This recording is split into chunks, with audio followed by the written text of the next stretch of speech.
Hey guys, today on People Now. Tori Spelling opens up about her bonus baby. I'm gonna get very emotional, you guys, because this is a very real thing. Shailene Woodley's emotional acceptance speech. And Will and Jada join their son Jaden on the red carpet.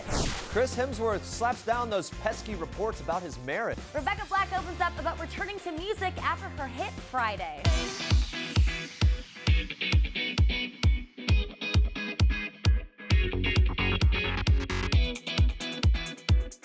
Hey, good morning, guys. Happy Monday. Welcome to People Now. Good to see you. We're streaming live. A lot to get to today, starting with this.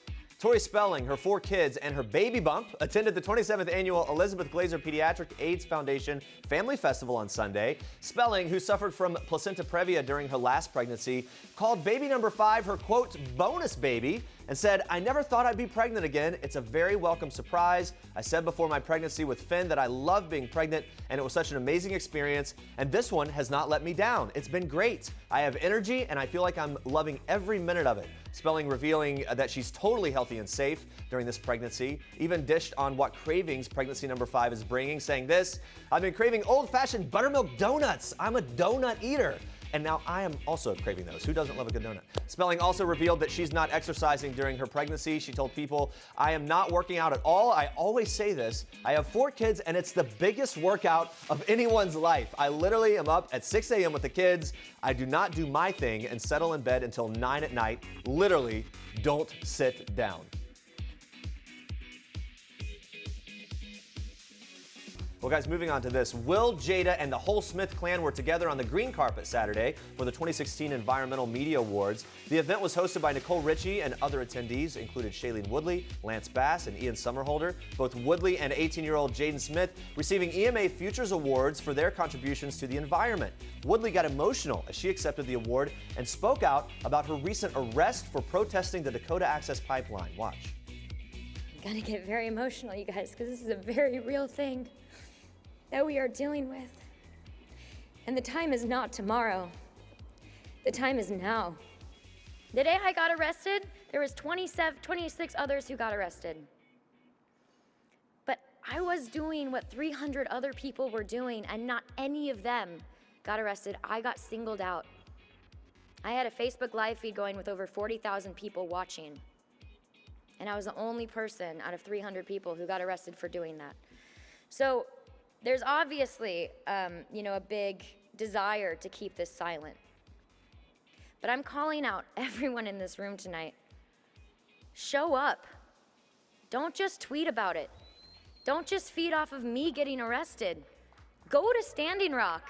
And I'm proud to stand here today and to say that this Just Water bottle that I'm holding in my hand, this Just Water bottle that is sitting in front of you on the table, is 82% made out of renewable resources because of the plant-based plastic in the cap from Brazil. And I will not stop this mission. I will not stop this initiative until we are fully sustainable in 100% renewable resources out of this bottle.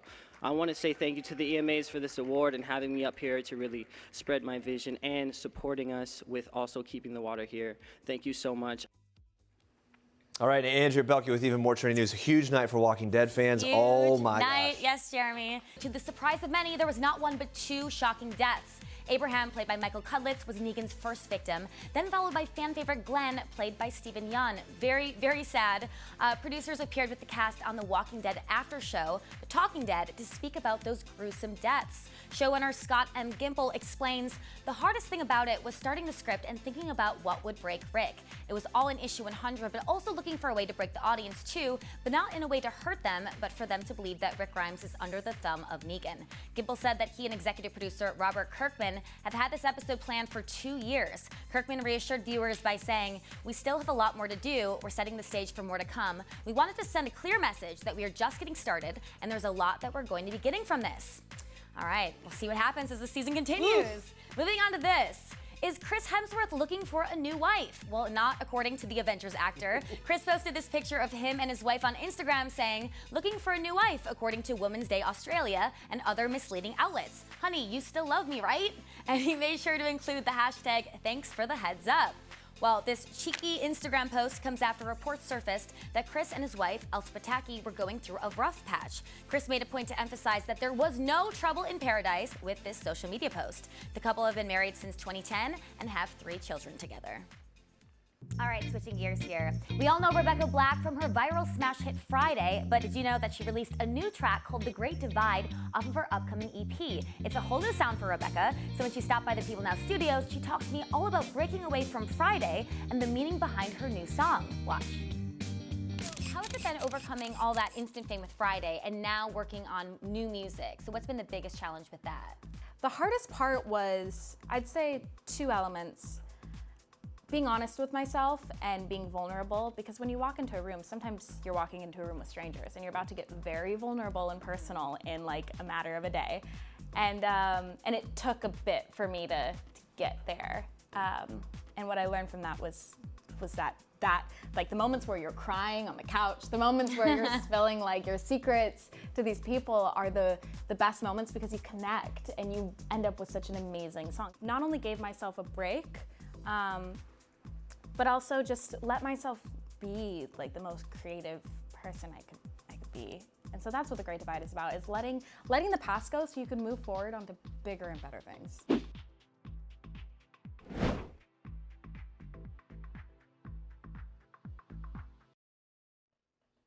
All right, guys, stay with us. Rumer Willis is opening up about her very famous parents and their advice to her about being in the public eye. Plus, Emily Estefan reveals how her adorable abuela got her rap on. Stick around. Oh, her eyes make the stars look like they're not shining. Her hair falls perfectly without her trying. She's so beautiful, and I tell her every day.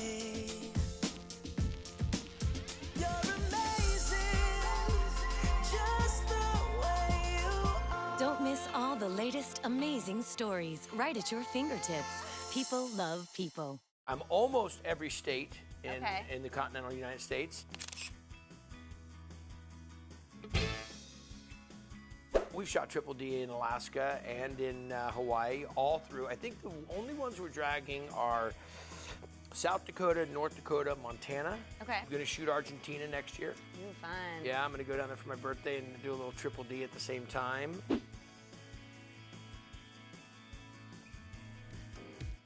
Rumer Willis is traveling the country right now in her first ever concert tour. The intimate Over the Love tour features Rumer's handpicked songs, everything from cabaret to jazz and classic R&B. The daughter of Bruce Willis and Demi Moore has been singing since she was a kid and has her superstar parents to thank for that passion. Her dad loves music, so I asked her if his taste has rubbed off on her. Watch what she told me. Most definitely. I mean, his music taste is just all over the place, but when I was growing up, it was so much jazz and cool R&B and blues and all of this different stuff. Kind of vibey music. Yeah. So, yeah. Is he ever like a stage dad in any ways? Oh, God, no. No? I have You been do your thing and very, he's very happy. blessed with That's good. not having stage parents. What about your mom? What's the best piece of advice that she's given you when it comes to the industry and dealing with all that comes along with it?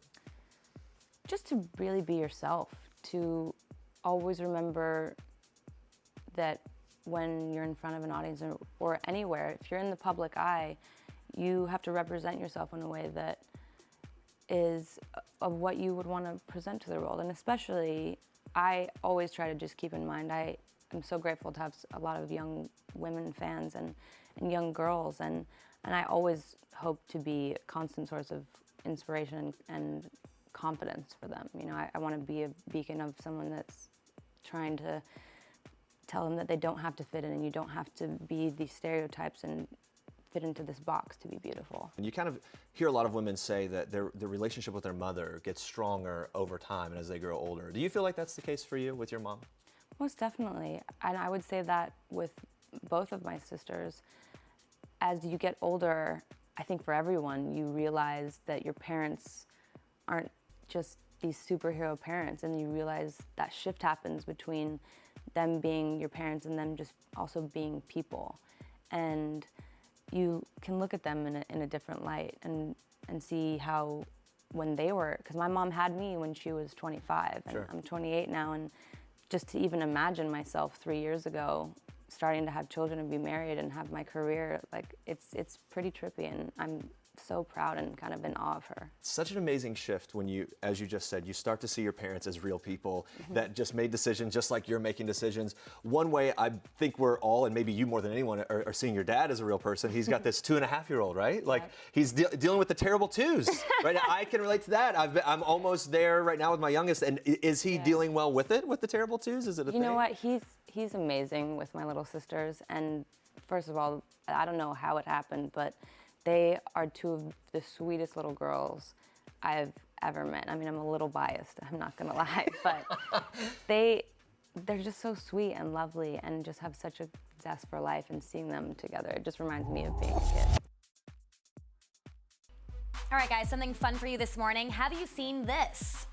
3, 4. La abuela está de fiesta, me brota la alegría. Me fui para el hospital y me cambiaron la bujía. Mi válvula es de vaca, pero no digo mu. Si comienza a dar leche, les voy a meter un su. So good. That's Emily Estefan, daughter of Gloria and Emilio Estefan, having tons of fun with her grandmother, aka Rapuela, who's quickly rising to internet fame. So when Emily stopped by the People Now studios, I had to ask, how did these Rapuela raps start? Watch.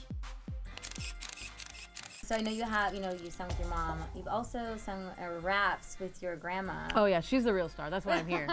That's why I'm really here. So Rapuela, please tell me about how did these raps start? I mean, where did this all start? Well, so okay, one day, because of the invention of the selfie, Yes.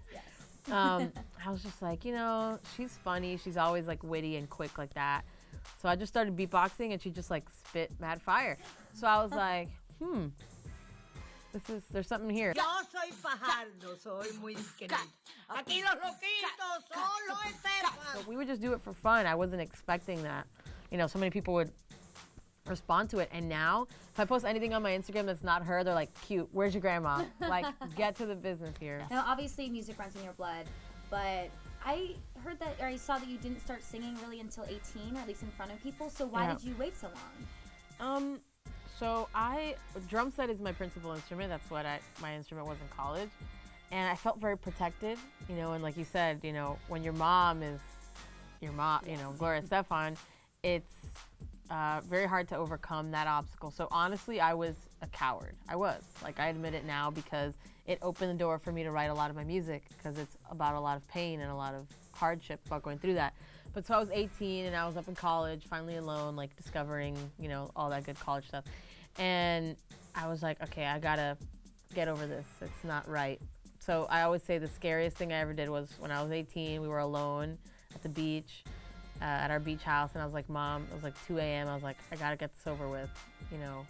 Can't cry, don't look at me. She broke both of those rules. Oh. And then, so then once I got over that, I realized that I was being, Was that just a big weight lifted off your shoulders when you finally sang in front of her? Oh yeah, it was like an elephant stepping off of me, for sure. I just sat down with the cast of the show, and they opened up about their own personal experiences with sexual harassment. Take a look. There's a character named Sam where I'm his researcher, and we're, pretty equal, and we're a great team and good partners, but he always says, so what are you doing later? You want to go out later? And I have had that. I'm happily married now, but on sets where I have been shooting a scene with someone, it's going very well, but I can tell, oh God, I think he's gonna ask, oh God, is he gonna ask me out? He's gonna ask me out, but I have to work with him tomorrow. Then I have to work with him for the next month. How do I maintain that balance of not offending him, but getting my point across that I don't want to go out on a date? And I think that's something that the women who worked at Newsweek, News of the Week, had to dance. They had to do that dance all of the time. How can everyone who watches this show, how can they take the themes in the series and apply them to their real lives? What's your hope? Stand up, young girls, stop competing with one another and come together, and stand up for yourselves in the moment.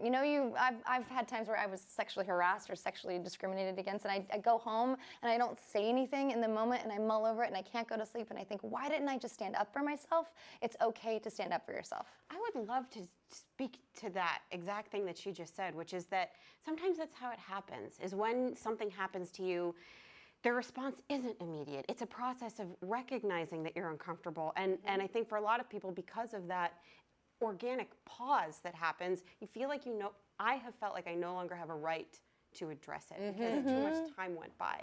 So like you can't, to revisit it would be Yeah, too big of a deal. and you doubt yourself. It's been something that's been addressed, most recently in the Trump campaign, where it's sort of like, well, why didn't these women come forward before? Well, you weren't running for president before. But I think also there's this biological moment of, I'm a rabbit caught in a wolf's jaws. My spine is going to go limp because I want to stay alive. It's okay to speak up whenever it happens, whenever it is time for you to say something in your own defense for your own well-being. Do it. Racist and sexist as any other industry or anything in this country, because we're in America. It doesn't exist in a vacuum.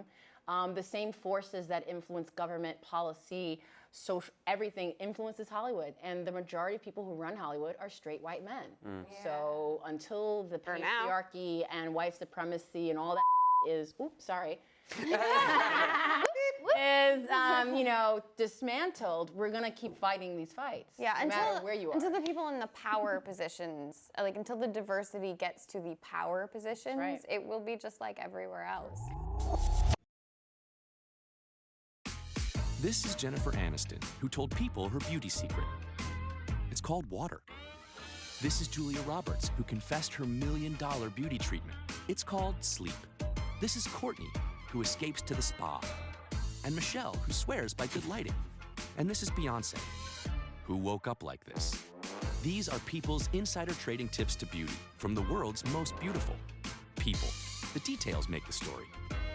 Don't miss this week's People. Guys, coming up tomorrow, Anna Camp is back opening up about her life as a newlywed, and Rumer Willis is back with more about her Over the Love tour. You don't want to miss that. Well, thank you so much for watching. And for now, we leave you with one last thing from country music star Ray Lynn. You don't want to miss it. Enjoy, and we'll see you tomorrow. See you guys. Hi, I'm Ray Lynn, and this is one last thing. The last time I couldn't stop laughing, I think that little miniature pigs are the funniest things ever, and when they put that miniature pig they made her dance to the Work song by Rihanna, I was literally crying, laughing so hard. Work, work, work, work, work, work. You send me every work, work, work, work, work. And then anytime you have like a goat yelling and you put that in anything, I think that that's so funny.